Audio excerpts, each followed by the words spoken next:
last but not least, if I can grab the mouse, this is a marvelous game. This is called Shufflepuck from Brøderbund. This game simulates the actual physical experience of playing air hockey. I mean, it's the same thing because the movements of the mouse are the same thing. We're in Shufflepuck Cafe, and I pick a partner to play, or I'll pick that robot to play. So I just sort of punch on him, and here we are playing Shufflepuck. Now, this is great. How good is the robot, Stu? The robot, fortunately, is not too good. That's why I picked him. Okay. But he's good enough to score. He just beat me. He's really the dummy. Actually, you can program the robot to play any kind of game. You see the little hand comes in and that's my serve. But it's just a marvelous game, and you can program the robot to play any way you want. So if you want a particular practice partner, you say, here's the way I want you to play. And just like me on Crystal Play. Anyhow, no, it's not color, but you can pick any of those various characters inside the cafe, and each have different characteristics. It's just an absolutely marvelous game. You talk about addictive. It's been addictive to me. Anyhow.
Hey everybody, welcome to Ron's Computer Videos. I want to thank you for spending a few minutes of your evening with us here tonight.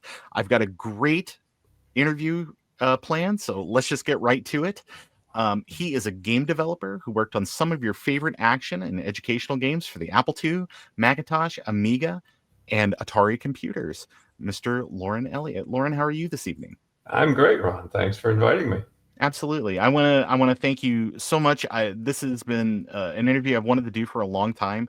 I'm such a big fan of the I don't want to tease too much, but of the Carmen Sandiego series and a lot of your work on the Apple II. It was very foundational for me. Some of the first games that I played. So I really appreciate you taking time. I appreciate that. Yeah. But to that, what was your original introduction to programming? Well, let's see. Through college, I was doing a little bit of programming for environmental studies. Actually, I studied to be an architect, and then moved on to environmental design and that sort of thing. And so you had to do your own. Back in those days, all the programs were done in FORTRAN by cards. But when I got out to graduate from college and came out west and was an architect for a while,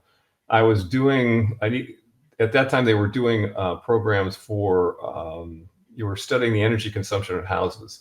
And so that you had to do these environmental impact things. So I did that. And then I didn't think they were very good. So I did my own. And at that time, I got interested in the Apple II because it was coming out at that point.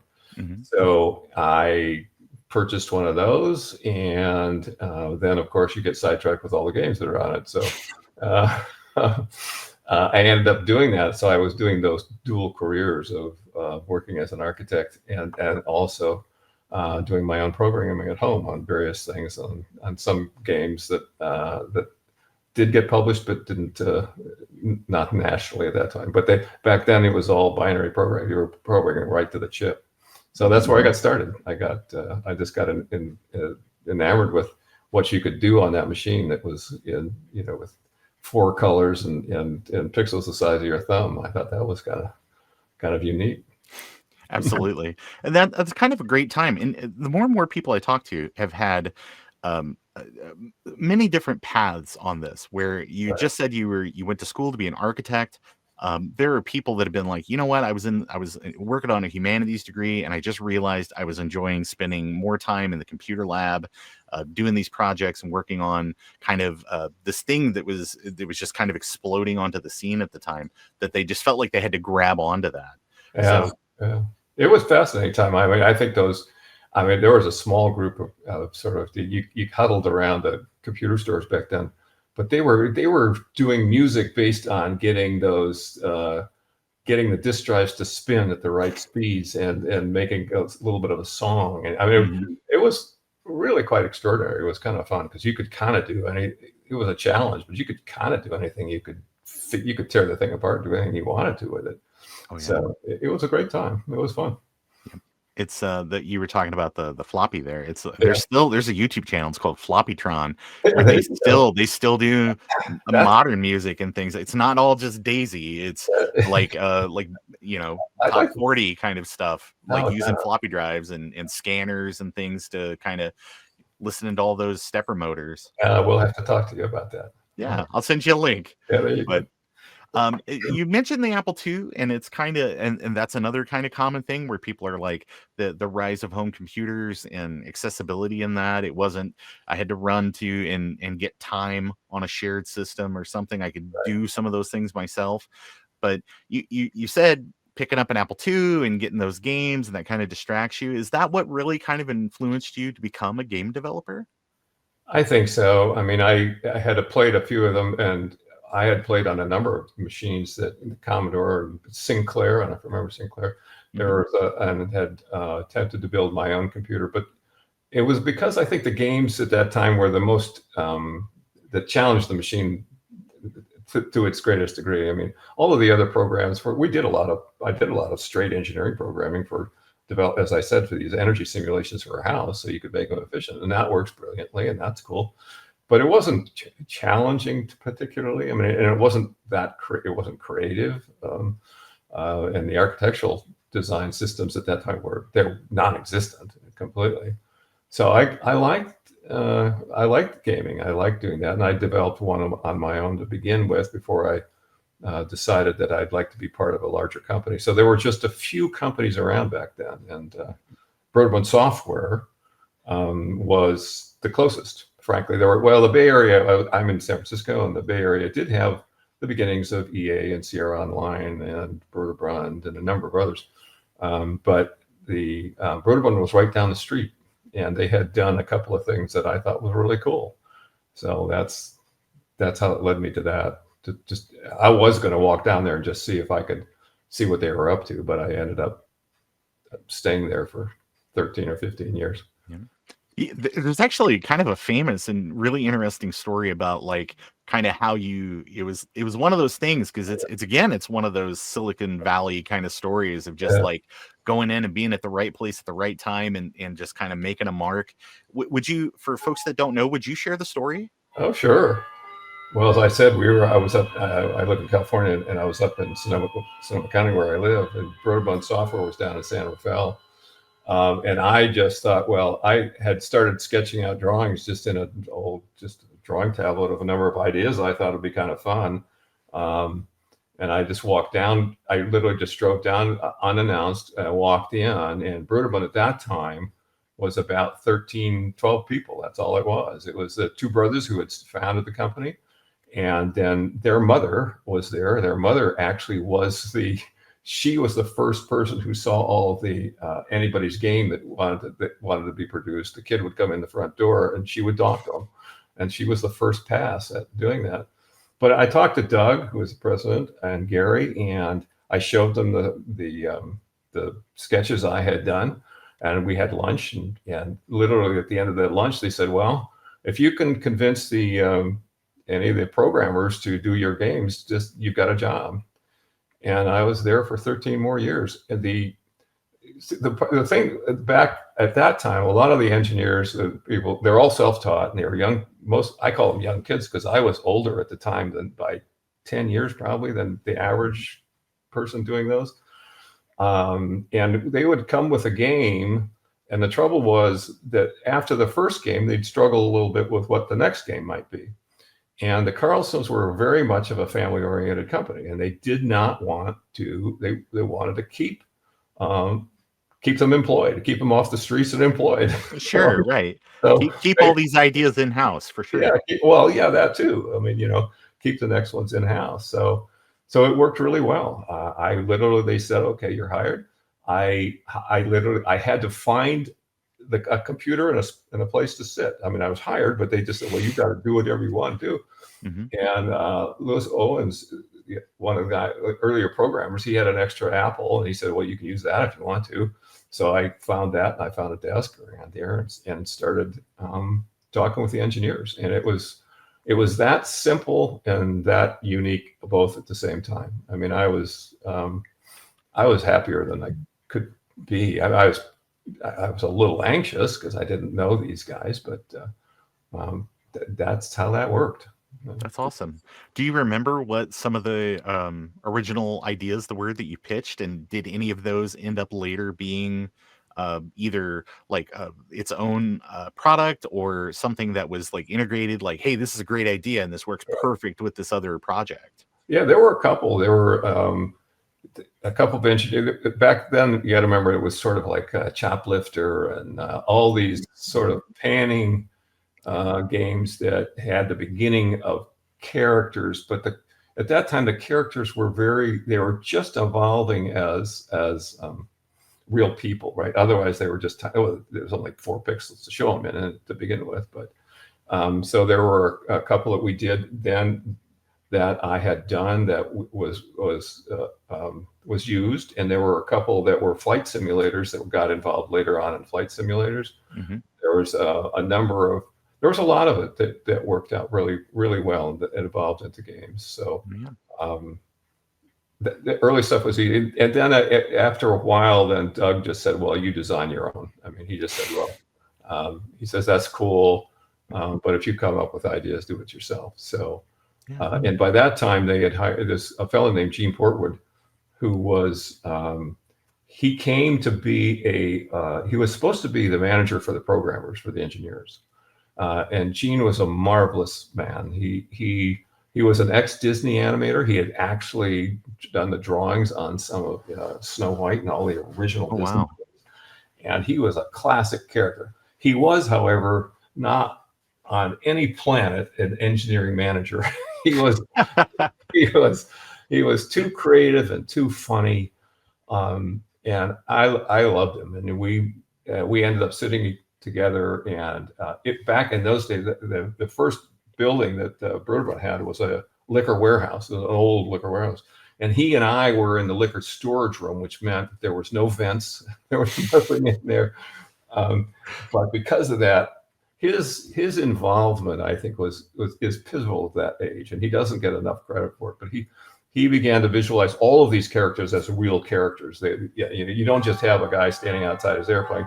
You have a guy and a character that's going to become, he's going to become anxious or bored, and he's going to tap his thumb. He's going to wander off. He's whatever. Mm-hmm. He started bringing real characters to those games, and that's what I think. I just love that, and that for all the later games when Jordan. Well, you talked about Jordan, which we may talk about a bit. I mean, he and Gene got along really well because of that. You're trying to bring these characters to life, so. So as I said, after about a year, or not even a year, of getting other programmers their other projects, Doug and Gary just said, well, do your own. So I did total of 24 projects with Brøderbund by the time I got out of there. It's a lot. It's a lot. And some of those early ones, again, are they're storied in terms of like, their place kind of in that gaming history and such. And I'm glad that you brought up like a very important thing, which is about like how gaming evolved from this idea of like the arcade thing where it's Pac-Man. What's really the story of Pac-Man? What's really, and then only later you've got a sequel where they're like, hey, we got a little more ROM space. We'll put a little story in there. But it's the idea of using games as a storytelling device. When that happened, I think that's what really made things come into their own. It was no longer just like Twitch gaming. It's sort of like something where it's, I've got this idea, this story, or even if it's just a simple concept that we're trying to get across, that it makes it feel more real so that people get invested. And I think that's why people have such a great memory of these games, because they remember the time and the humor and stuff that was put into those things. I think you're right. I mean, I because that's what we'll talk about Jordan's and Karateka and a number of those. They absolutely had that feeling. They were marketed like that. I remember working on I think one of the early movie posters for Karateka. Carmen was the same thing. It was trying to get involved in the actual characters. And Gene and I spent a lot of time, and when we'll talk about maybe Carmen later, but when Carmen came out, we were on the phone a lot of time with kids calling in all the time about wanting to talk to Carmen or the villain or whoever. And listen, kid, she's not here. She's in the world. I mean, USA comes later. Yeah, right, exactly. But it was really fun because it was bringing the life to it, life to those characters. It was a real thing. Nobody wanted to, particularly the educational market at that time was really just you get a buzzword when you get the thing wrong, and there was no emotion to it. But those early days, Shufflepuck was one that we had a great deal of fun with. The engineer was brilliant at getting that was a challenge for the engineering to get something to work back on the Mac when it didn't have it was the first mouse, and that was a challenge to get a game going with that. But yeah, you're absolutely right. I think the fun of it, and Gene himself, coming from Disney, was a storyteller. I mean, that's who he was. So that every character on screen, it didn't matter whether it was an inanimate, like a bouncing ball, or an animal, or a person. He really showed how that could be demonstrated visually in the character, how you can give that character, even with those 20 pixels that you had to do it. So yeah, you're absolutely right. It was fun that way.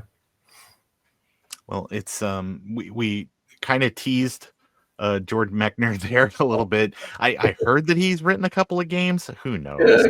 Who knows? So in the pre-interview, I kind of asked you. It was like, how do you pronounce it? Do you pronounce it Karateka or Karateka? It's Karateka, and I'm absolutely certain that's the way Jordan pronounces it. I'm lying. I don't know. He can pronounce it any way he wants to. I think he likes to mess with people maybe a little bit, and that's fine. But it's you can watch streamers, you can watch people are still playing the game today. Oh, he's got a sequel to it and done a movie and everything. He was very young when he came into our office.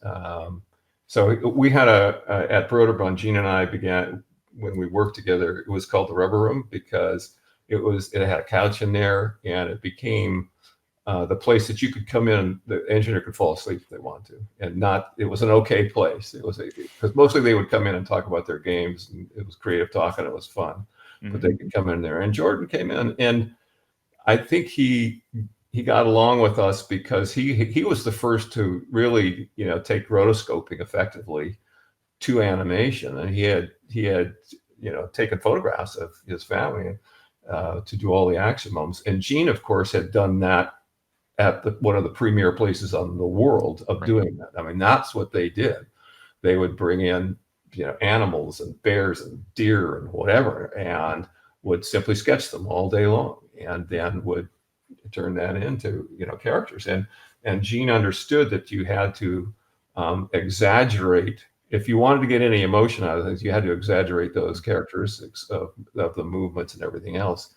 And I think Jordan really took that to heart. I mean, and we had a good time with him. He was very young, very bright, very dedicated. I don't think I've seen a person more dedicated to one title over his year than Jordan. God bless him. I mean, he was a brilliant young kid. Yeah, it was definitely a passion to get this thing out. Yeah. And you can tell in the storytelling, in the animation, and the fact that, I mean, there's a lot of games and stuff. It's really easy, like you were talking about Gene Portwood and his experience at Disney, where with animation and things, and how you make things feel real. And it is a little bit of that exaggeration. It's the smear in the movement that makes it feel like something that's not just like a robot. Yeah. And as someone that grew up playing a lot of like those arcade games where we've got 3 frames of animation, we don't have room for anything else in the ROM. It was great to see kind of these projects and the love that went into those things to make it feel real. And between just like the art and the sound design and the storytelling, it's I mean, that's why we're still talking about it 30+ years later. And Gene and I worked well together because I came really more from an engineering background in the sense of architecture. I studied civil engineering too, so that my animations to begin with were more technically, they were precise, they were sharp. I got it as exact as I could, but they didn't have the sense of life that Gene's did. So by the time we had worked on Karateka, and by the time we got to Carmen, Gene and I would go back and forth a bit about it because I love new technology. I love the ability to get more frames in there and get more, blah, blah, blah, blah, blah. And Gene would be constantly saying, "That's brilliant, Lauren, but, stand back across the room and look at that character, right? Just turn the voice, turn the audio off, turn everything off. And if you can sense the emotion that character is giving you, and granted, we're only talking tiny little characters, but if you can sense it from that distance, okay, fine, I'll give it to you. Until that point, no, don't talk to me."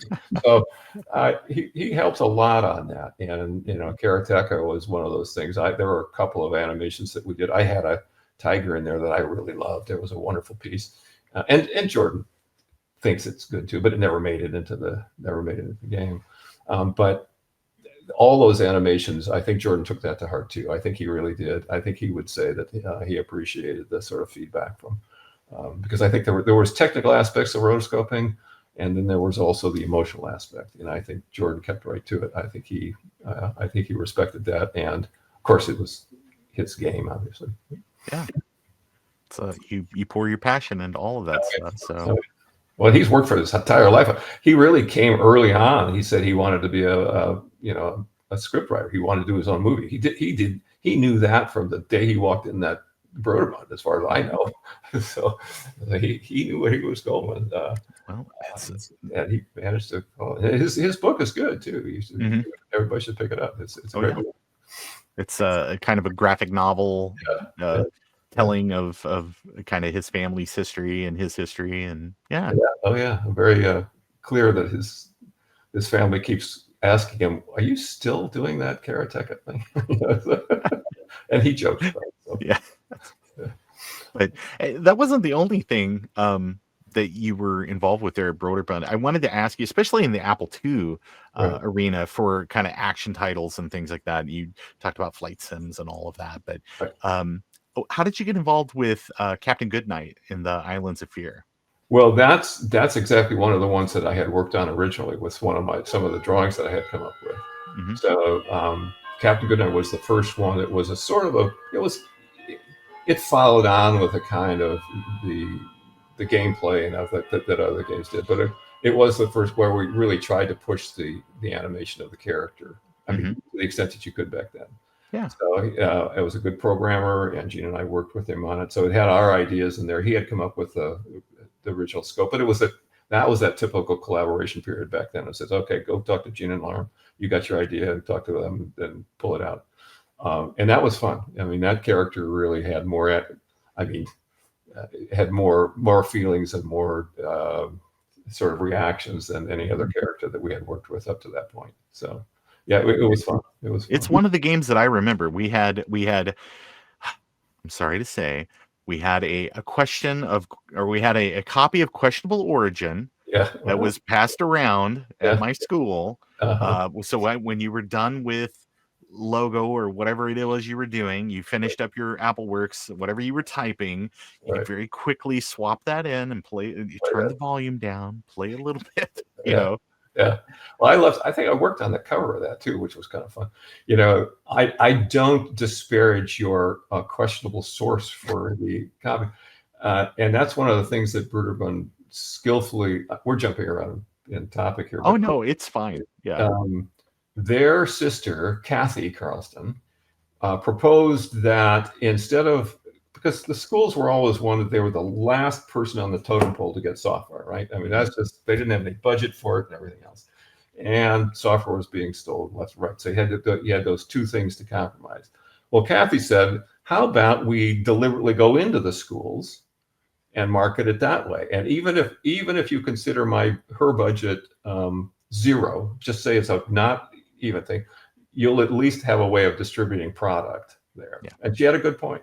Mm-hmm. So she started doing that with Carmen later on, but it was a brilliant thing because schools needed the software. This was a way to get it to them less expensively, so they didn't have to steal it and spend all their time copying discs.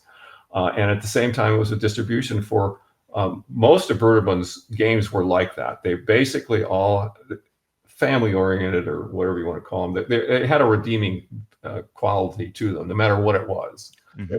They didn't do, first-person shooters. They didn't do anything like that. So it was a perfect fit. So Cathy did a brilliant job on that. When we did Carmen, we started talking to teachers all across the country about because it was a perfect mix for the schools because it had some educational value to it, but it was fun play. So we could talk. The teachers began writing their own lessons plans for it all over the place. The kids got cheaper copies that they could take home, and they didn't have to feel badly about stealing the damn thing. So, so. I absolutely I appreciate that was something that happened because again my beginning my school literally had like one Apple II Plus that sat in the library, and we had a copy of Logo, and that was it. And that was my introduction to things. And then only later when we started getting into kind of middle school and things like that, did they start making an investment in all of those things, and that's when a lot of that stuff popped up. And IMI, MSTC, and all those folks that just kind of made those things available. It was. Computers were expensive. I think one of the marvelous things about computers is it costs the same back then as it does today.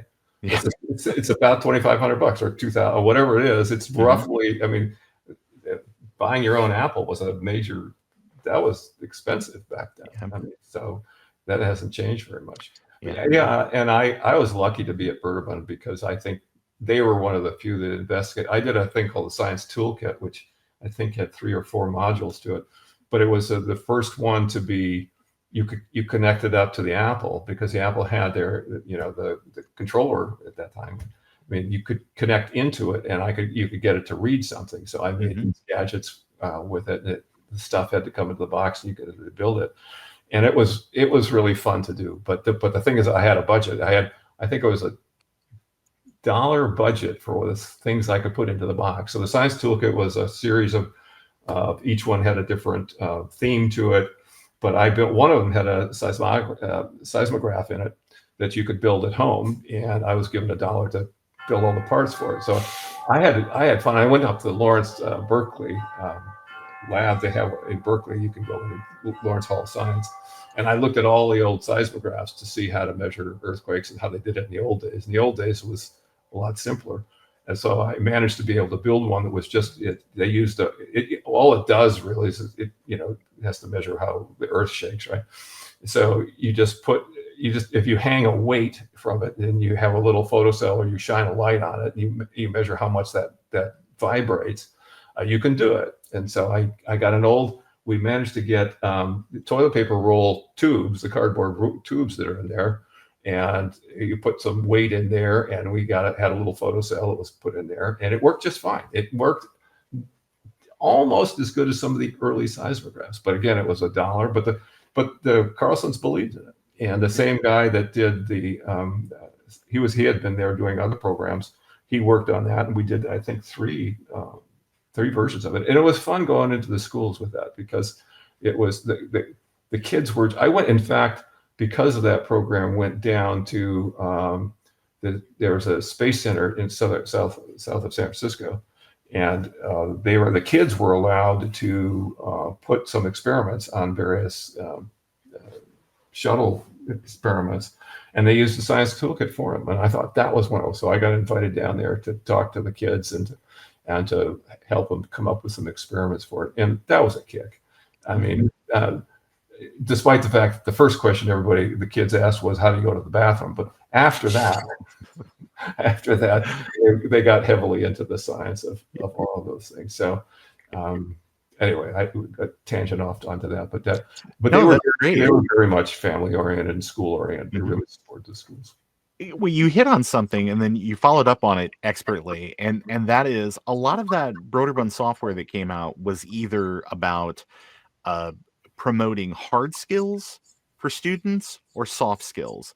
And you've got products that kind of cross the line between both. Like I would say that the Carmen series was very much kind of a hard skills, soft skills, right? Because it's not just rote memorization. Before you could just remember that based on the clues to go somewhere, you had to understand how to use that atlas or like the dictionary basically that kind of comes with the game for kind of learning about the solution. So it's from a library science point of view, that was really great. You could sit there and go through and just kind of like figure those things out and learn how to actually read and not just skip to the information. It's like, wait a minute, maybe I'll sit here because what other clues are going to be in this heading here and such. So writing those clues was fun because Gene and I we got to go to the bookstore and pick out any book we wanted to for reference, and we had to have several of them because then you had to go to the publisher to see if they could, you could afford buying the thing. Yeah. But we made the clues the same way that the kids play it, because you would scan the thing thinking, what's something really kind of interesting, and you'd have to read about it and then say, okay, well, how does that fit into something fun? And Gene had a great sense of humor, so that the facts were, we tried to be interesting at the same time that they were straight facts about it. Well, it sent me down many a rabbit hole of like reading on something and then like, okay, I'm going to making a note here about this topic because I'm going to follow up on it later. What else is there to read about? So library kids appreciated it quite a bit. It's also dangerous because over the years, of course, I've forgotten 90% of all the facts that I researched for that thing, and I constantly get quizzed about them, and I can't remember anything. I can't remember that stuff anymore. But that was fun. It was fun given that liberty. And again, at Brøderbund, we had complete liberty about what we wanted to do, how we wanted the game to go, what reference we want. As long as we got again, as a small company, and packaging was a major deal back then. And the packaging was horrible for a while because the books kept ruining the boxes. Heavy. It's heavy, so it would get shaken up. So, and to prove the point, Carlston said, "Okay, why don't you and Gene go work the line for a day?" So working the line. Now there was only maybe 30 people in the company, but the line, man, they did all the you did the packaging by hand back then, and they switched people around. So we were on the line putting the encyclopedia in those boxes. And by the time we'd spent about 20 minutes in it, Gene and I realized we ought to probably rethink the books that we put in here because we were crushing all the boxes, and we couldn't keep up with anybody else anyway. But that was a real thing, and it was funny not funny. It was instrumental in those days, I think, to see, because at that point the sales reps came to Brøderbund once a year or several times a year. And you would realize there's a whole practical side to this. They would say, well, like, it doesn't fit on the books. It doesn't fit on the computer shelves. They're not built for thick boxes, and it's got to be lighter. And we can't ship them that way. And we can't blah, blah, blah. But to their credit, Brøderbund was very, product first, right? It was quality product. And that has stayed with me forever, is the fact that, you'll work for a long time. First of all, make original product. There's no point in copying anybody else. Mm-hmm. Second, do the best you can, because if it fails, you're still going to be proud of it. I mean, because you've done the best you can. Things fail for reasons that you have no control over, So you just want to make sure you do the best chance you have, and then give it some value. Just, if it could be educational, that's cool, but there's lots of ways of educating that are both social and cultural too.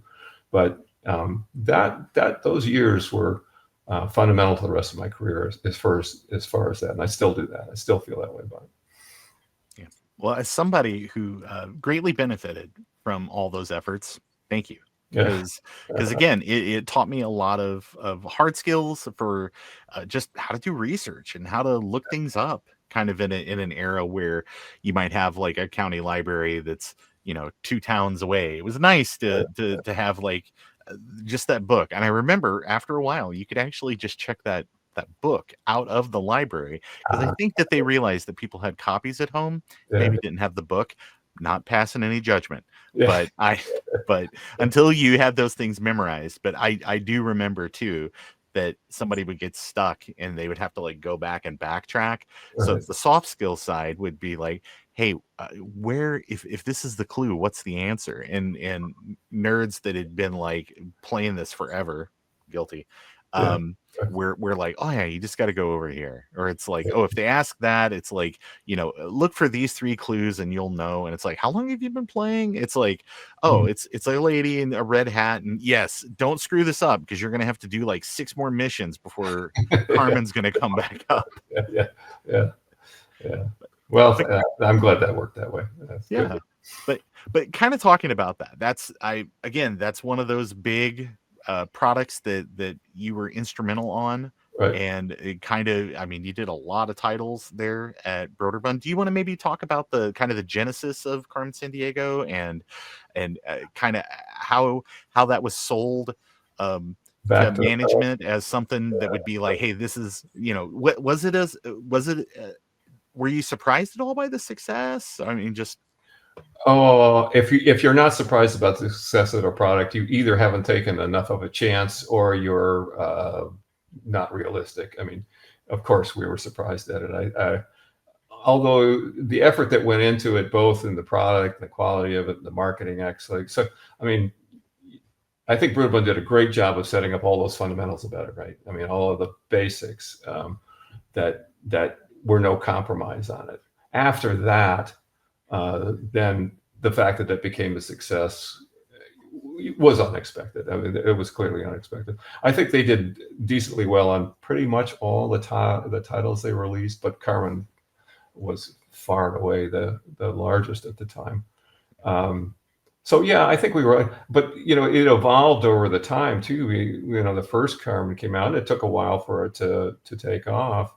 And it was sort of a slow cultural acceptance. Partly, the schools got started to get involved in it a bit, and it got to be more a way of kind of getting the country involved, because there was very little marketing back then. Remember, there were magazines, and you'd walk into the local store and you'd scan the shelves for whatever, but there wasn't a whole lot of marketing. So it was as more word of mouth back then than it is now. Well, it's probably all word of mouth now, but no, that's not true. So yes, we were surprised at it and happy for it. We had come up with, as I said, by that time I was given free rein to come up with anything we wanted to. The Carlstons were game players. They were intellectual game players. They used to play trivia as kids. And Doug would describe going on cross-country road trips with their family, and the kids in the background would be playing any kind of trivia game that they could think of. So, Gene had started with a thing called Henry VIII. It was the 8 Crowns of Henry VIII, and it was sort of a beginnings of that idea of how do you get around England and find the crowns themselves, and had clues to it. And so over the period of a few months, or not that long, probably a month, we talked to the Carlstons. They talked about how they had used the Almanac for their trivia things, and they used all the things. So we investigated. We worked with the regular Almanac for a while, because we thought that's nice and skinny and you could use that one. But then all the facts about farming weren't exactly all that. we're that thrilled. So it was a sort of an evolutionary thing. Then we switched it over to, okay, we'll put it in the United States, and it kind of evolved out of that kind of thing. But it was very much supported by the Carlstons. It's one of those things that had to be. I can't imagine what could have done it at Sierra Online. EA not. EA wouldn't have done that. So it was the right place, the right time for doing it. So we talked about that. We had one of the, Danny Bingham was the original programmer, and he had just come off another project, so he worked on it. And it was really, it was also wonderful because there's nobody holding us back to it. We eventually got the first Catherine Bird, which was the first manager in one of the few managers in any gaming company that I knew of back then, because they didn't have managers before that. There were nobody, and she came on. So we worked on that, the first one, for a number of months, just kind of twiddling away at it. And then over the period, the Carlstons were trying to decide. It was slowly getting more popular, and then there at one point they were saying, I don't know if you remember that there was pinball games were a big deal back then. Mm-hmm. There were a number of pinball construction sets that were kind of successful. And so they thought, well, maybe we'll make a construction set out of Carmen. You say, maybe you could, right? You could see doing that. You could see, coming up with your own. And they played around with that for a while, but then decided to do, by that time it had become successful enough to do the second one in the series. So they dropped that idea. Along the way, we did one for North Dakota. The states had started reaching out saying, well, can you do one for our state? And, we thought, well, it wasn't really you couldn't really make any money on it, but Brøderbund thought, well, states deserve their own. I mean, it's a good project. Why not?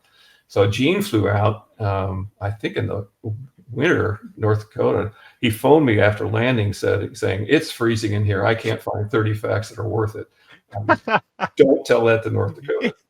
Because it was produced and it was fun.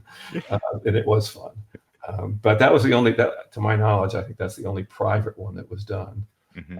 All the rest became a little formulaic. In other words, find the book that you think is fun, figure out what the topic is, and go from there. Gene and I just loved the whole thing because we were involved in the marketing of it. We were involved in, they put us on the covers periodically for the photo shoots. We got to name all the characters. Gene was brilliant. Gene was like, I don't know if you ever listened to Click and Clack back in the day. There was Don't Drive Like My Brother. Yeah, Don't Drive Like. And remember at the end they always gave the credits. Yes, the funny credits. Pick up and drop off. And, exactly. Yeah. And Gene Doug Berman with the 30 million mile long credit. Yeah. Yeah, so Gene loved all those names. He loved the names for it and all the characters. So all the characters have names like that, right? They're all, and the characters we got to design, the characters were all people at Brøderbund at the time. We got to mess with their names, my name included. So it was Neural because it was just Lauren backwards.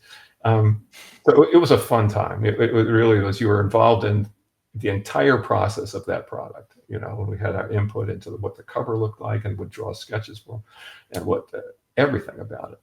So it was fun. As I said, it became, the industry grew rather rapidly. It became a little not formulaic. It became competitive, so that everybody began to start to stick to the familiar titles that they had done.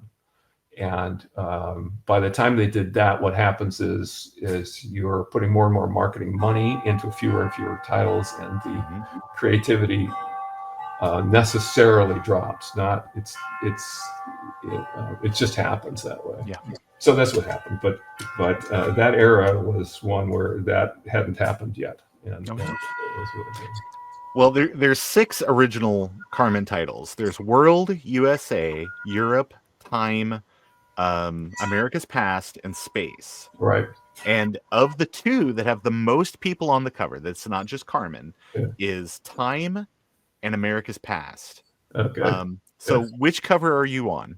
Time. In fact, I have I made the mock-up of the actual Time device that's sitting on my shelf because they couldn't afford any. They wanted to make a fake, time travel kind of a deal thing, and they didn't have the budget for it. So I thought, oh, okay. So I spent a weekend with you. Here, I'll go get it. Oh, okay, great. I think I still have it. Yeah. Hey, everybody at home. We'll pause for a second and we'll come back. Here we are. Sorry about that. It's all right. I don't know what it shows on the camera, but so this was used in the photo op, and they put a picture in the center. But these are old keycaps from something or other. The box is just it's an old cigar box on the inside. They don't have cigar boxes anymore. And then I had made some stickers that said "Time Leap" on it and stuff.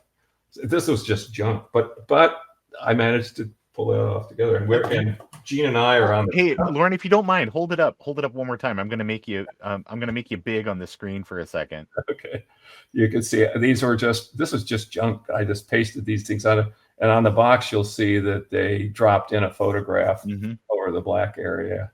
I don't even know where some of this stuff came from. You can see it's got holes in the side of it where I didn't. Oh yeah.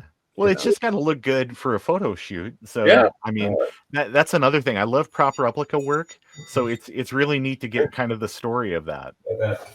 Let's see. And if you'll see, it's not on the cover. I'm looking back. The poster is right there, and that's Gene and myself. And we were in San Francisco, and Gene always said, so it's in the front of it's the San Francisco Opera House. So Gene, when he got there, said he always wanted to be Carmen at the opera. Well, there you go. It fit with him perfectly. And we used ACT, which is the actors group in San Francisco. We had to use labor. By then, you had to use union people. So all those other people besides Gene and myself were all union actors. And they had to do this shoot a number of times. There was, for whatever reason, because it was all live. There were no CGI, no none of that stuff, right? And some people from, actually, I think it was Pixar, came with all their fog machines and all this other kind of stuff. So they had to do it a number of times. So the woman, for example, I'm this guy on the right. The woman, so you're supposed to be fainting because Carmen had just stolen this stuff, right? Because all the observers were taken aback by that. Well, this woman she fainted realistically. And I had to catch her every time that she was doing this. And by the 10th time that she had done that, I was asking, I said, one of these times I'm going to drop you because she fainted full on. Yeah. Anyway, so it was fun doing that, the cover for it. So that's great. Anyway, stories. No, I love that kind of stuff. Because again, it's like, how would people know unless they bumped into you at Safeway one day? Yeah. They're like, hey, about that photo shoot. Yeah, well, that's really great. But I've played all those games. I love all those games. You talked about kind of like resting on your laurels on some of the kind of the core gameplay elements and stuff. Right. But I think it's maybe good because it gave it time to kind of, and there were improvements as time went along. Right. But it was nice to be able to, like, if you pick up that title, you know exactly what you're going to get, I don't especially for educators. Yeah, I don't mean to disparage it. You're right. I don't mean to disparage it. I think it got into, because every time they tried to improve it, the quality of it, the animations, the number of clues, the things that had gone wrong last time. Yeah, I mean, it wasn't that at all. It was. It was a good line, and I was glad to see it succeed, because the educational products again at that time were, I mean, there was the Learning Company began to do things, and they began to have a little bit of more sort of sense of the characters, and I think the educational line did go up. But I think to this day the amount, it's a very different era, but educational product is still tends to lack a little bit behind. Well, obviously, behind spending $300 million on a product, not going to happen. But you're absolutely right about the marketing and the marketing budget on things and how that kind of affects development on some of those, because they're always thinking about that we've got XYZ. Like you talk about movies and movies that are like, well, this movie made like $30 million at the box office on the first weekend. It was like, that's not even like the ad budget for a Marvel movie or something. Right. Yeah. But I watched the thing I read this article the other day that was talking about the and kind of like the downfall of the LucasArts point and click adventure title, where it was like you had games in the beginning like Maniac Mansion and Monkey Island and stuff like that that had small development budget and they had small marketing budget, and again, it was all that word of mouth or through reviews. People were like, yes, this is really great, you should go buy this. And then there was just a point where those markets started to get more and more saturated. There's more and more stuff in there. There's more noise. How do you fight that noise? You got to spend the marketing dollars to do it. So you had between Monkey Island 1 and Monkey Island 2, which I think there's only like a 2 or 3 year gap in terms of like development and getting it to market and stuff like that. They spent like 10 times the amount on marketing for Monkey Island 2. And by the time that they kind of got to the end with like Grim Fandango and some of those other games, they're spending $8-10 million on marketing those games that had like a $500,000 development cycle and stuff. And it's just untenable. How do you make your money back on that?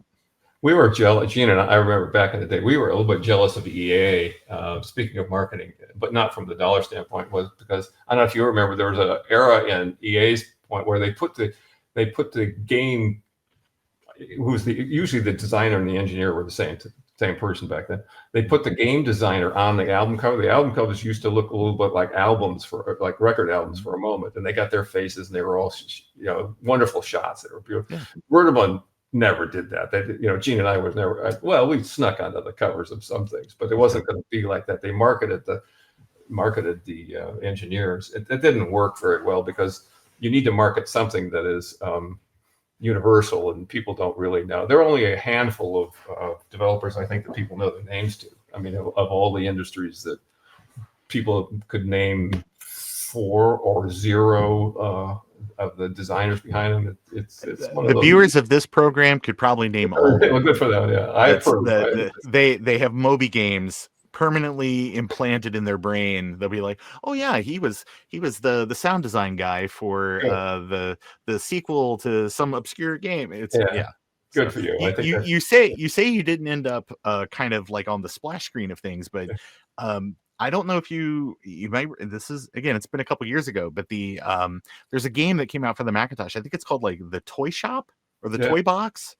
where it's you kind of customize, like you make like a custom kind of Pinewood Derby car or like a plane and things like that. I think the splash screen for that is back in the old dithered 2-bit graphic days. There's you and like the whole development team in there. So that was fun. That fella. He went across the country in a van doing that stuff. He went because he was I think he was a golf fanatic, but he designed that thing on the road, and he came to Brøderbund, and it was just fun. It was he had the idea that you could build all that stuff it was just a natural kind of thing. So Gene and I had fun. Yes, we worked with him on trying to translate that. We worked with a number of people trying to translate. Well, Shufflepuck was another one. It was a great engineer who had figured out how to use those computers at the time to actually do. That was some of the fastest. It doesn't seem like it these days, but moving a puck across the screen and being able to react in time to have it go fast enough, it was a real challenge. And so he knew we had a good time too, because he said, "Well, I can do this, but I don't know how to make it. I don't know how to make it into a game or how to make it, how to make the, sort of attractive." And so Gene and I had a blast. I mean, because we could just come up with these characters, that idea that, okay, we'll find a number of characters that, might respond. And we really had, so each character, if you haven't played it, each character has a different response to how you can win playing this game with Pong, effectively. The AI is a little different and sometimes they're a little more kind of cheatery than other times. Or the computer ramps up the difficulty. It's like, oh, you're winning a little bit, you're not going to get the next 3. Sorry. And each one has had a different now currently these days they would change on the fly. That time it didn't. It had a scope to it, but there's a couple of one of the characters, there was no way you're going to beat him until he gets drunk, and he only got drunk when he won. So you had to let it go till, I think, almost the last point. And at that point you could beat him, but you could not do it otherwise. And it was, each one of them had that character, and that was fun. We even got one of the characters back in the day, the lady character, became slightly, it's not undressed at all. To today's standards, it would be nothing, but that was supposed to distract you. And we had a family counselor from the Midwest somewhere at the point, and that's no disrespect to family counselors or this way, they can send all the mail to you. He had thought that this was an inappropriate product because it promoted drinking, right? For one, because one of the characters was drinking, and it promoted scantily clad ladies. The only thing that I was impressed was that he had obviously played every level of the game all the way through, so that he must have enjoyed it at some point. Listen, how will I know it's smut if I don't experience the entire thing, right? Yeah. I mean, I could see in those days where this is all very new and becoming more and more sort of pervasive in entertainment and things like that, that you would look at some of those things. And I will say that Shufflepuck, one of those classic Mac titles, do not get me wrong, it is at the top. Good luck finding a copy on eBay for under $300. I mean, it's nuts how valuable that is and how sought after those things are. But I mean, with all the platforms it came out on, the art and stuff like that, it's the Amiga version's nuts. Yeah, I have the Japanese version. In fact, it's back over there too. I have the Japanese version of it. I mean, what I loved about the Japanese versions at that time was that they were going to do Carmen and other thing. They had their own take on it. And back then, you were sort of I don't know what's the word. You would do a version for another country, and they would change, do all the translations and the localizations and cultural translations and things. But the Japanese version of Shufflepuck was nuts. I mean, it was crazy, and so was the Japanese first version of Carmen, that they did a local version because you wouldn't recognize the characters. Gene had written a style guide for Carmen because it began to be, they're going to do shows and other things for that. And typical style guides say everything. I know you're familiar with them, but they say what the characters can do and what they can't do and how they can dress. So Carmen came back from Japan, and she was a smoker and a drinker and all kinds of things, which I think Gene thought made her kind of interesting, but it was not the character. It wasn't the character, right? So we began to pay a little bit more attention to that. But Shufflepuck was fun. I wish there was an original art piece done for the cover that I don't know what happened to it, but I think it stayed with the Carlstons, which is brilliant. It's a beautifully done piece of art that was done for it. So I think the character design on it is great, and I mean, it's the just some of the things and all the stuff that it inspired later, and kind of let people know that it's okay to just make some wacky sort of Star Warsy kind of alien cantina kind of stuff. No,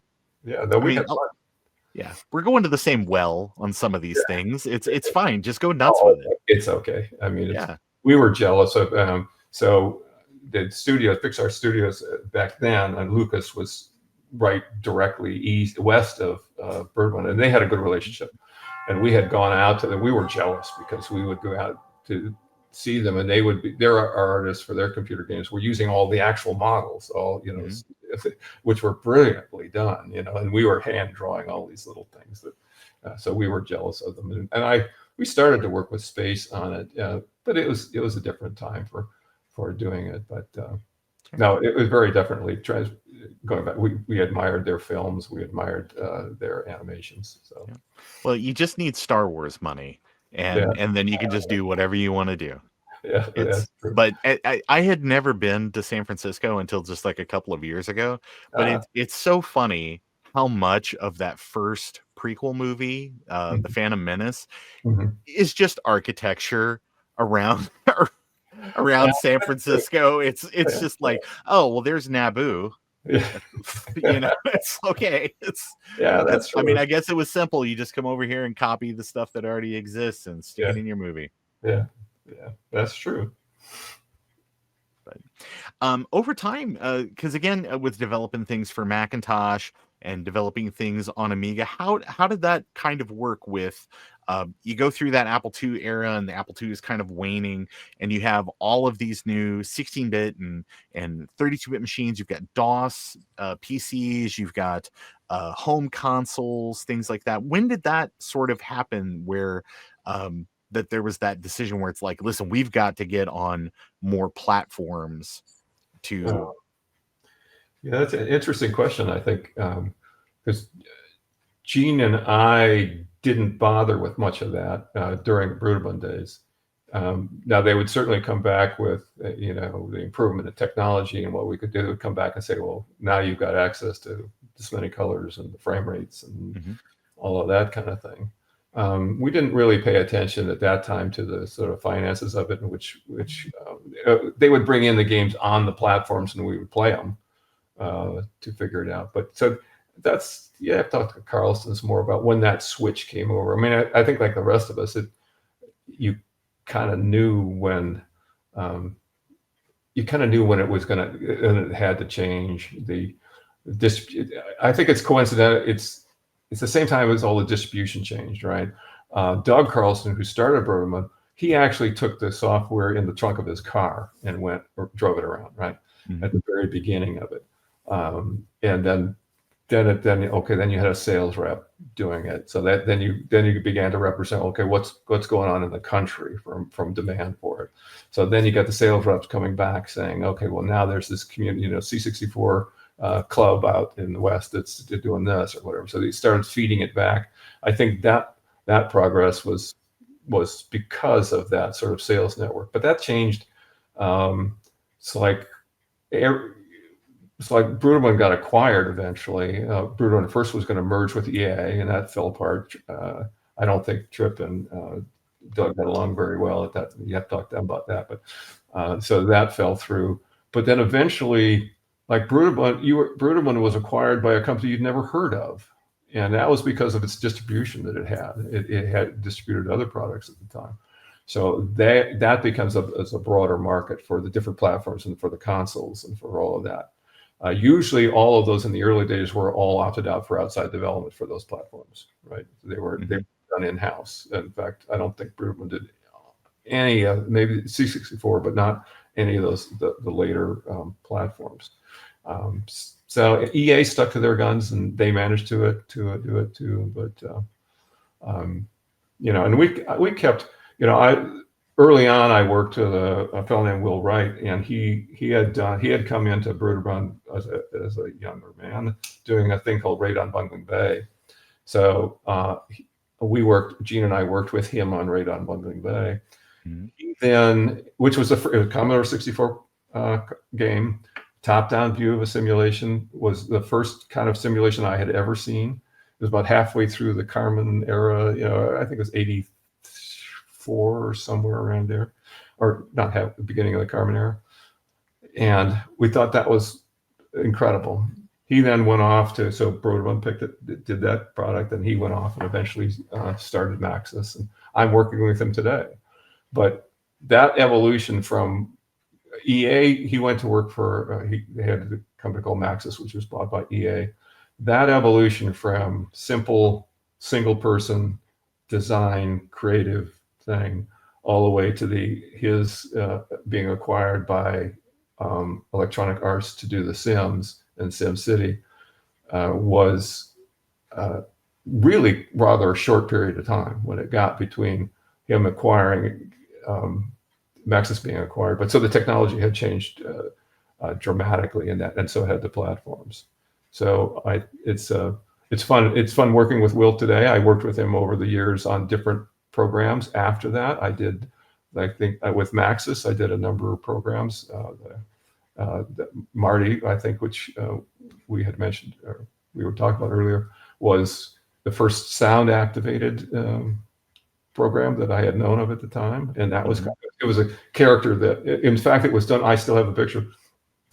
My son at that time was about 3. How old are you when you still are in a high chair eating your breakfast? However old that was. And we could put a computer in front of him and he could play Marty because it's a voice activated. You would just say jump and the rabbit would jump over a stream or whatever. It didn't actually matter what you said. It was just listening for any sound. You could have thrown a spoon on the floor and it would have done the same thing. But he loved that thing. And so Maxis was open to, Maxis was a wonderful evolution for me from Brøderbund, because Maxis, because it was based on Will's games, Will had the same, everything he's done has quality to it. It's got some basically a simulation, which is an educational thing for him. He's interested in what's the thing behind the game, you know, what's the simulation. And so the Marty series was fit right in with that. It was wholesome. It had a bit of new engineering. I did a thing called it was a workshop. It was a virtual version of the science program I had done at Brøderbund, where you could just make these gadgets on screen and have them work out.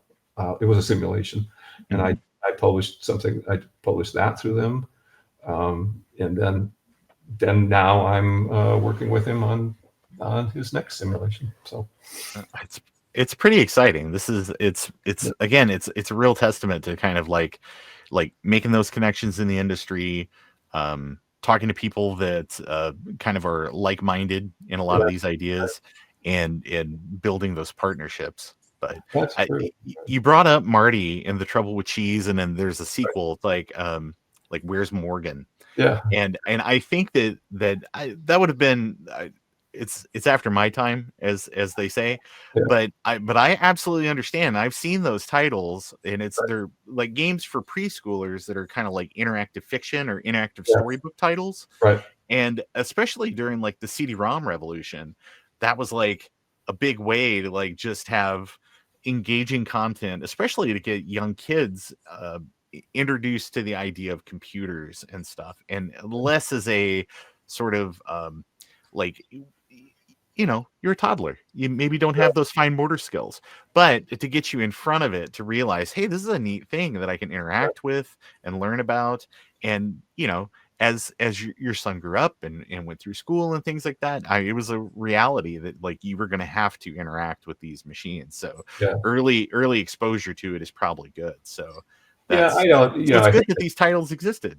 Yeah, I think there's every parent has their ideas about it.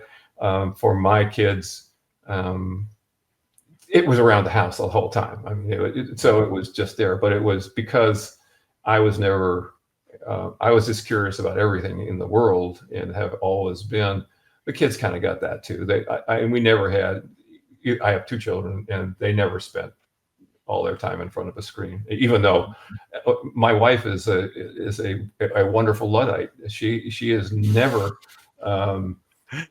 I don't know how many games she's ever played that I've ever done, and it's a good balance. I mean, it's perfect. She's an outdoor hiking wonderful lady, and so it just fits in with we use it kind of like for. But I think, you know, I've had the fortune to be able to design games for my kids effectively, and that's been fun. I mean, it's been fun, and I think, you know, the education, the programs for kids these days it can always be improved. And Marty was a great one. Marty was fun. We did that. I was a part of an independent studio with Gene Portwood, and we'd done it. And because I knew Will, we took it over there, and they liked it a lot. So we went through it. But it did challenge it. It was, again, one of those things that you had to use the microphone input on it, right? Mm-hmm. So that had to be written because it wasn't designed for gaming, and that's not what it was built for. But that was okay. I mean, that worked out fine. Still, and it's innovative. It's one of those things. It's just, you know, like at a time where, I mean, it's kind of like you said, like you could just make a sound and you can interact with it and things like that. But people didn't know that. They were just like, wow, this is really amazing. I mean, I dropped all this money on a sound card and a CD-ROM upgrade and stuff, and I had to buy more RAM for my computer, and now I can do this amazing thing.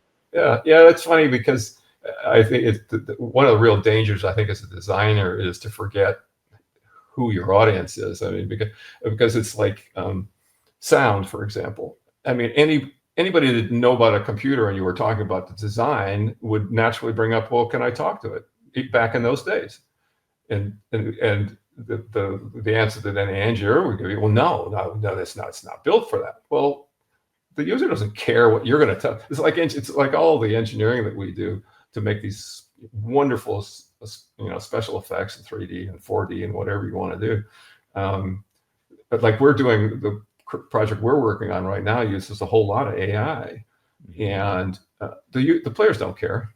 I mean, they have absolutely zero care out of it for whatever it is, because the game has to be a good game.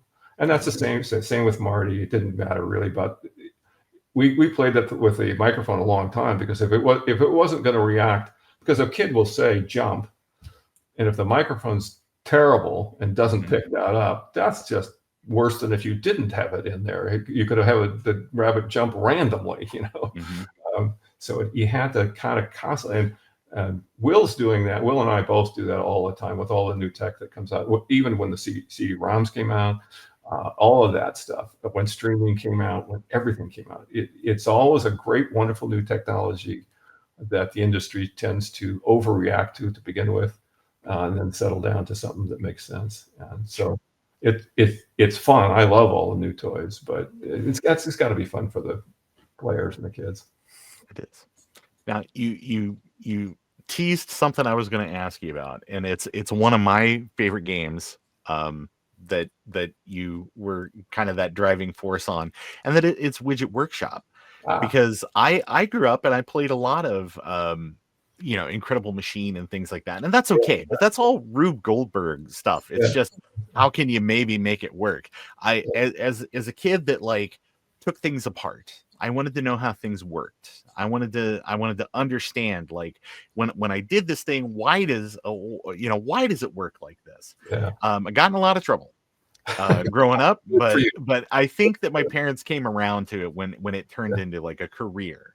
But I as somebody, I mean, I remember we had Widget Workshop in the Mac lab at school, so you could go in there and it was you could actually like build things like real stuff and tinker with it and just sort of like do real things. And it wasn't just like I'll just cheese it and make the basketball bounce and do the thing. It was actually like, oh no, you've got to use, like, you're kind of rooted a little bit in reality for all of that. But what inspired the creation of that? And like go ahead. I'm sorry. No, I was just going to say, like, what inspired the creation of that?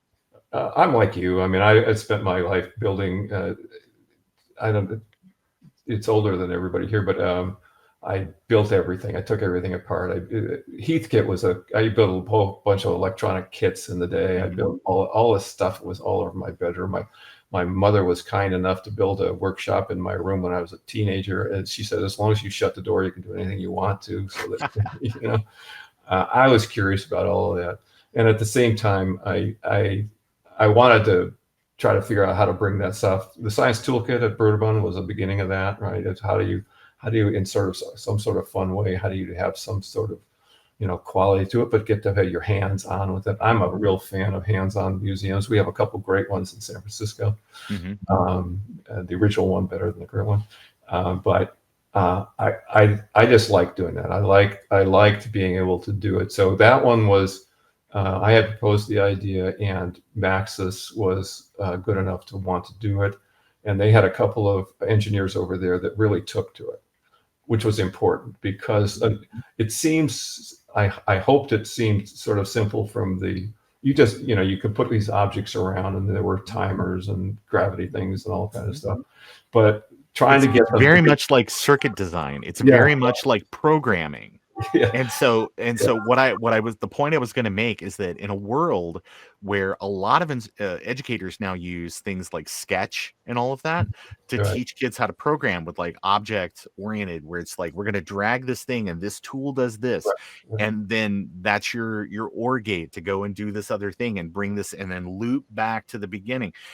Absolutely, that's how this program, like how it plays, and that's what clicked with me growing up. Well, that's nice to hear. I think it was coincidental too with because it was a gravity tank. You had to see how fast things fall. That seems like an easy thing today, but back in the day, the CPUs, you couldn't write. Sometimes you couldn't quite control them exactly as you wanted to. So it took a bunch of programming, but Maxis was the perfect place to do it because they were doing simulations anyway.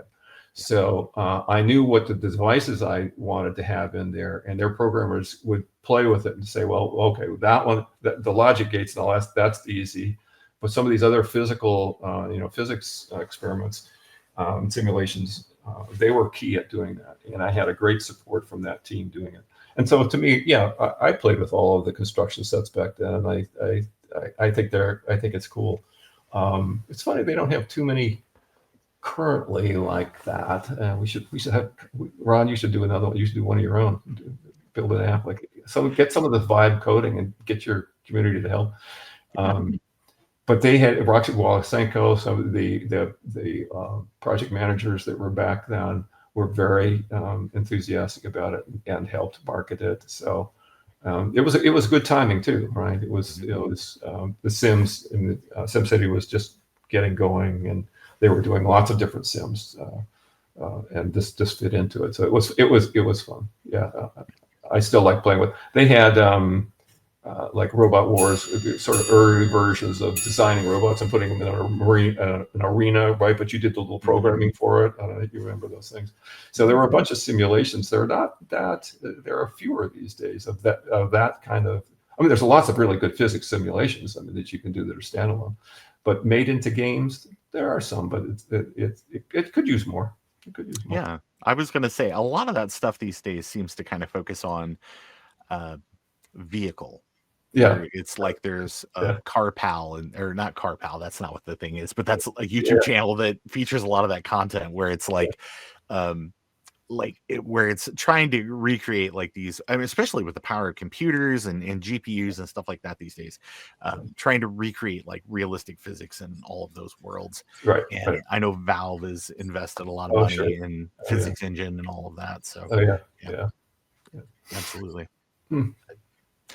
Well, I was going to ask, we've talked a lot about the past, and you tease, you were talking about working with Will Wright on different projects and things like that, but what are you working on today?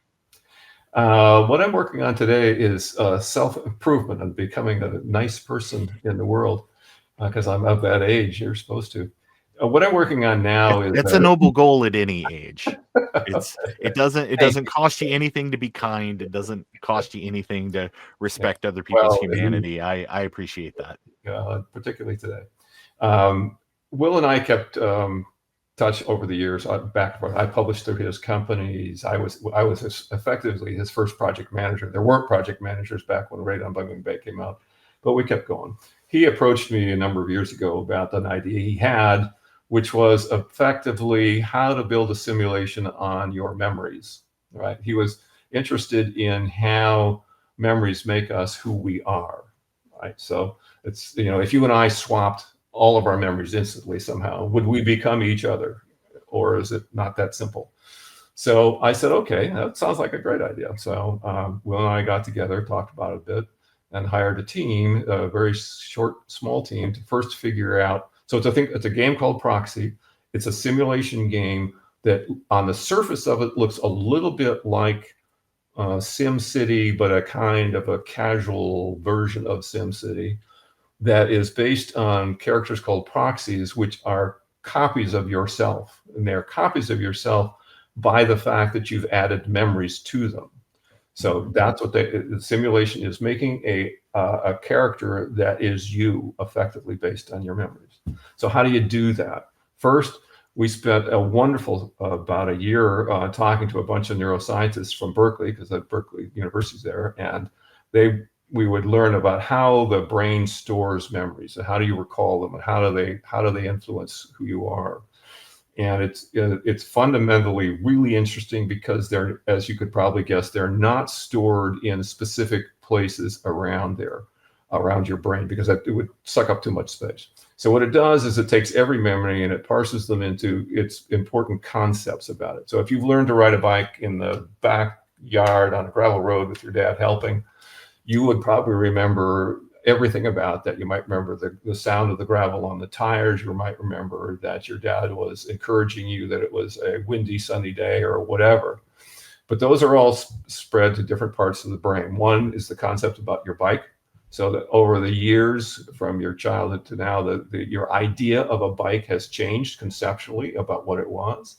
And the same thing is true of everything. So we designed a model that, first of all, took all of your took any memory, parsed it into all these concepts, and built a memory model out of that so that we could retrieve it. And it connects all the memories. So that every memory you have about a bike is connected in your brain physically through neuron extensions to each other. And they're all vying for attention. So we built that model first, and then we started working on the game. And the whole thing just fascinated me, because ultimately you want to build this simulation, which on the surface is a game. It looks like this. It looks a little like The Sims and SimCities together. You're playing. You're making these memories, but it's just kind of fun. You just say the memory. You said, I learned to ride a bike in the backyard on a gravel road with my dad. The thing just built it for you. It just builds a bubble, and that's the scene it is. And it also goes into building your proxy. You take that memory, you put it around in the world, and yet how you organize your memories is how the simulation behind it reacts. If you put a bunch of memories that are kind of on the sad side, we'll put clouds and it'll start raining over those. If you want to rearrange it, put sports memories together, well, you'll get graphics and icons that do that. And you can play games. Ultimately, that proxy can act as you act. So it will do, if you put it in a little game, like we have a little Survivor Island mini game on there, Ron's going to act like Ron's going to act. If Ron never knew how to start a fire, he's not going to be able to start a fire on that island. So it's a fascinating, brand new, challenging, wonderful endeavor. We have some of the ex-Sims people working on it as designers and engineers.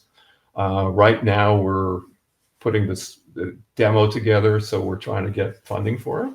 So we're going to do that route. But it's fascinating. It's a brand new challenge, and I love the new challenge. I love the whole brain. I mean, what kind of a game can you come away with saying you learned a lot about neuroscience of the brain? I mean, that's kind of cool. And that's true. We've managed to chat with some of the most brilliant. Jeff Hawkins, he's a neuroscientist. He's the guy that started the Palm Pilot, for those of you who are old enough for that.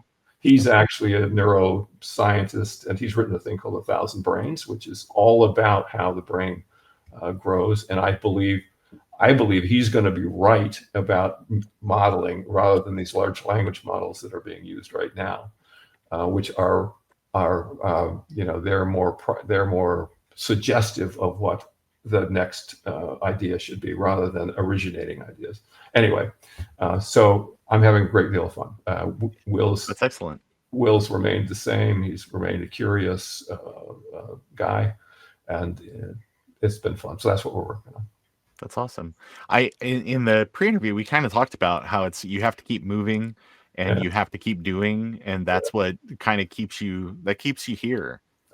So I'm very excited to learn more about the game. And are you going to do some sort of crowdfunding to do this, or is it just like you're going through the traditional channels? Or well, we had some funding for a while, and then we decided one of the things about it is when you get older, you want to do what you want to do. And so Will and I wanted to do it the way we wanted to do it. Sure. We talked about marketing, for example. Will has a really strong relationship with Electronic Arts, right? They've published all of his games. They still do. He still does. But they are, and I'm not disparaging them at all, they're a brilliant group. They are like the larger publishers. They spend as much on marketing as they do on development. That's just the fact of life. We don't want to do that. We want to spend every dime on development until we have to. So yes, we have a Patreon site right now. We're kind of funding it ourselves until we get a little help. But yeah, so there's a Patreon site. You can go to proxyai.com, and there you go. I'm just working on the site right now to get the Patreon thing going. And you can search on Patreon for us, and we'll get it. So yeah, that's how and we're going to we're going to try and build a community around it and learn from it. Will likes to get feedback from everybody, and then work it into the game and work it that way. I think we're at a juncture of two things. I think the larger publishers are in a bit of a pickle because they have grown to the size where you have to do all that marketing. all of the new technology, the AI technology and the vibe coding and all of this stuff is enabling an entire, I think, an entire generation. Vibe coding as it stands right now, and if I'm sure your audience knows about it, but it's basically letting people talk to their machine to design a product. Is, you'd give it a D+ right now, but give it in an incredibly short period, give it a year at the most, and it will be doing brilliant things. So I think I think there's an era that is now coming up for the next games to be developed by very small teams that are doing this. It does not relinquish the need to be skilled at what you do. An artist, a non-artist that uses the AI generated tools produces non-artist work. You still need the writing, the development, and the artist's skills and the musical skills to make AI work. But it does enable, I think, much smaller teams that I think are going to be the generation of the new kind of games in the world, because we'll still have The Sims and SimCity. Thank you, that's great. But there will be a whole generation of new ideas coming out. And I think that's just really fun to keep up with. I think that's part of my day doing that. Yeah. With the vibe coding, actually, someone just this summer at Kansas Fest used vibe coding to make a new game for the Apple II. That's cool. Oh, that's cool. That's perfect. Because you're absolutely right. You could emulate those systems and get vibe coded back into them. I'll have to check that out. That sounds great. There's a great presentation all about it. It's for Kansas Fest 2025. So I'll send you a link to it. You can check it out. Please do. I'd love to. Yeah, it's pretty great. Yeah. Lauren, I asked you if you would hang out with me for an hour. We're coming up maybe on an hour and a half. I really wanted to thank you for taking time to talk to me and talk to our friends at home just about kind of like your very amazing career that you've had. Well, thank you, Ron. It's a pleasure to talk to yourself. You've had a long career in the industry, and it's wonderful to talk to people that know about it and are enthusiastic about it. And absolutely. It's one of those things where it's like a lot of these games and things that you did where it was just like, I was just out there having my career. It means a lot to people, especially in my age group, because we grew up with it, and it was a lot of our first exposure. Like even people that didn't grow up and become like computer people, they all played Carmen Sandiego. Yeah, they all played these games and interacted with like the Science Toolkit and stuff like that. Yeah. Well, it is nice. I appreciate it. It is an introduction, so that's nice. Absolutely. So, Lauren, thank you so much for your time. You're welcome. Thanks, Ron. I appreciate it. It was fun.